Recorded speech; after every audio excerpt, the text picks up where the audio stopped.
I am picking back up in book 17, page 315. The suitors were hanging around outside and they decided it was time to eat. Okay, so this is about line 220, 221, somewhere in there. At this reminder, they all broke up their games and trailed away into the gracious timbered hall. There, first they dropped their cloaks on chairs, then came their ritual, putting great rams and fat goats to the knife, pigs and a cow too. So they made their feast. During these hours, Odysseus and the swineherd were on their way out of the hills to town. The forester had got them started, saying, "Friend, you have hopes. I know of your adventure into the heart of town today. My lord wishes it so, not I. No, I should rather you stood by here as guardian of our steading, but I owe reverence to my prince, and fear he'll make my ears burn later if I fail. A master's tongue has a rough edge. Off we go. Part of the day is past. Nightfall will be early and colder, too." Odysseus, who had it all timed in his head, replied, "I know as well as you do. Let's move on. You lead the way, the whole way. Have you got a staff, a lopped stick you could let me use to put my weight on when I slip? This path is hard going," they said. Over his shoulders he slung his patched-up knapsack, an old bundle tied with twine. Eumaeus found a stick for him, the kind he wanted, and the two set out, leaving the boys and dogs to guard the place. In this way good Eumaeus led his lord down to the city. And it seemed to him he led an old outcast, a beggar man, leaning most painfully upon a stick, his poor cloak all in tatters looped about him. Down by the stony trail they made their way as far as Clearwater, not far from town, in a spring house where people filled their jars. Ithacus, Neritos, and Polyctor built it, and round it on the humid ground a grove, a circular wood of poplars grew.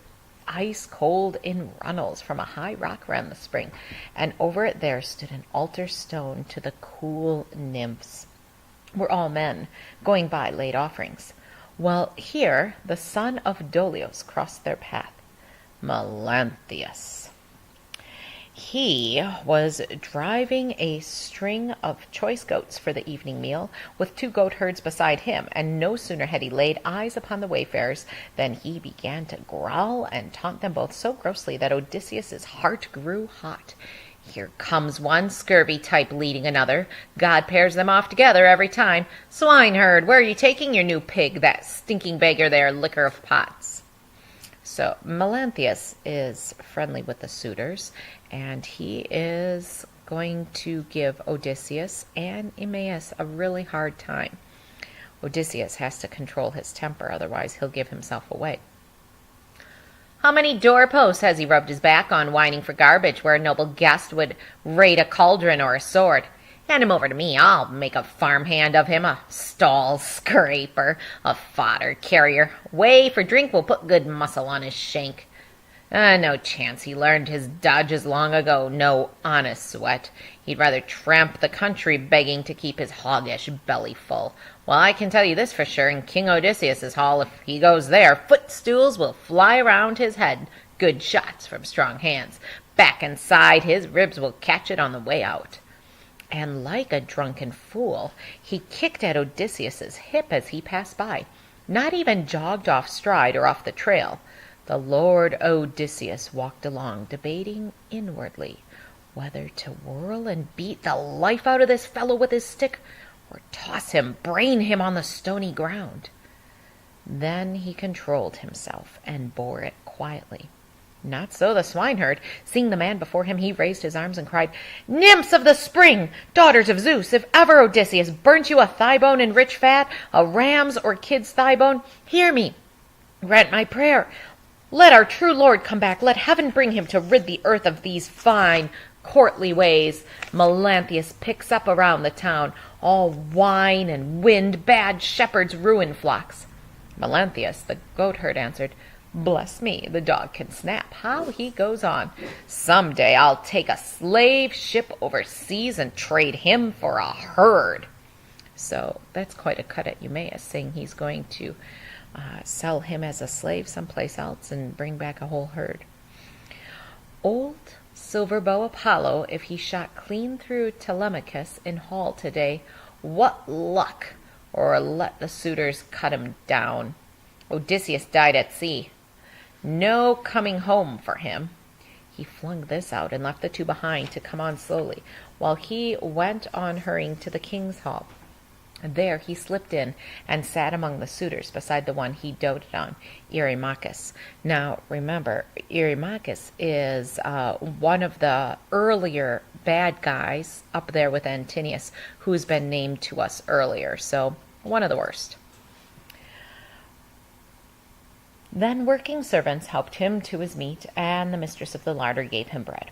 Reaching the gate, Odysseus and the forester halted and stood outside, for harp notes came around them, rippling on the air, as Phemius picked out a song.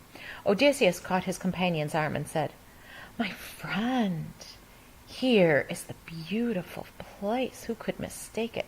Here is Odysseus's hall. No hall like this. See how one chamber grows out of another. See how the court is tight with wall and coping. No man-at-arms could break this gateway down. Your banqueting young lords are here in force, I gather, from the fumes of mutton roasting and strum of harping which the gods appoint sweet friend of feasts." So just kind of put yourself in Odysseus's shoes for a moment. He's been gone for 20 years, and this is his homecoming. And just imagine when you've been gone how good it is to get back home and see your room again and all your stuff. Well, he's coming home, but he's finding all these suitors in here, so he's got to be filled with some inward rage as well. And, "Oh, my swineherd," you replied. "That was quick recognition, but you are no numbskull in this or anything. Now we must plan this action. Will you take leave of me here and go ahead alone to make your entrance now among the suitors? Or do you choose to wait? Let me go forward and go in first. Do not delay too long. Someone might find you skulking here outside and take a club to you, or heave a lance. Bear this in mind, I say." The patient hero, Odysseus, answered, "Just what I was thinking. You go in first and leave me here a little. But as for blows and missiles, I'm no tyro at these things. I learned to keep my head in hardship. Years of war and years at sea. Let this new trial come. The cruel belly. Can you hide its ache? How many bitter days it brings.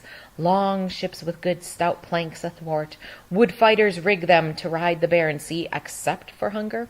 Sea wolves, woe to their enemies." So Odysseus is kind of going on about his travels again and saying he's used to hardship, bad treatment, all of that, so he's going to be fine among the suitors, and he is. Now this is where Argos comes in, his dog. While he spoke, an old hound lying near pricked up his ears and lifted up his muzzle. This was Argos, trained as a puppy by Odysseus, but never taken on a hunt before his master sailed for Troy. The young man afterward hunted wild goats with him and hare and deer, but he had grown old in his master's absence. Treated as rubbish now, he lay at last upon a mass of dung before the gates, manure of mules and cows piled there until field hands could spread it on the king's estate, abandoned there and half destroyed with flies.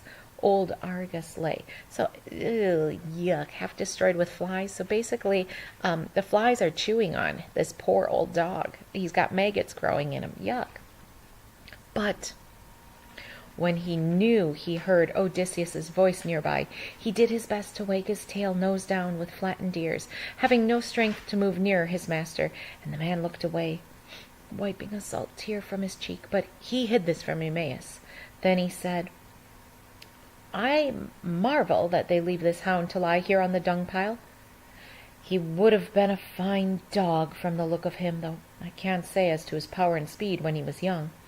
You find the same good build in house dogs, table dogs landowners keep, all for style." "And you," replied Eumaeus. "A hunter owned him, but the man is dead in some far place. If this old hound could show the form he had when Lord Odysseus left him going to Troy, you'd see him, swift and strong.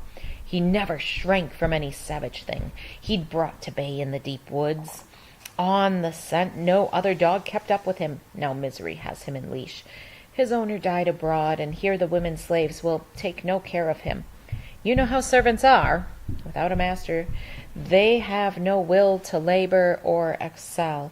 For Zeus, who views the wide world, takes away half the manhood of a man that day he goes into captivity and slavery.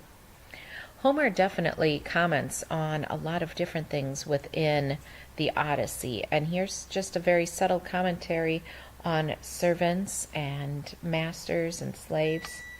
And I have to go take care of my pumpkin bars that are done.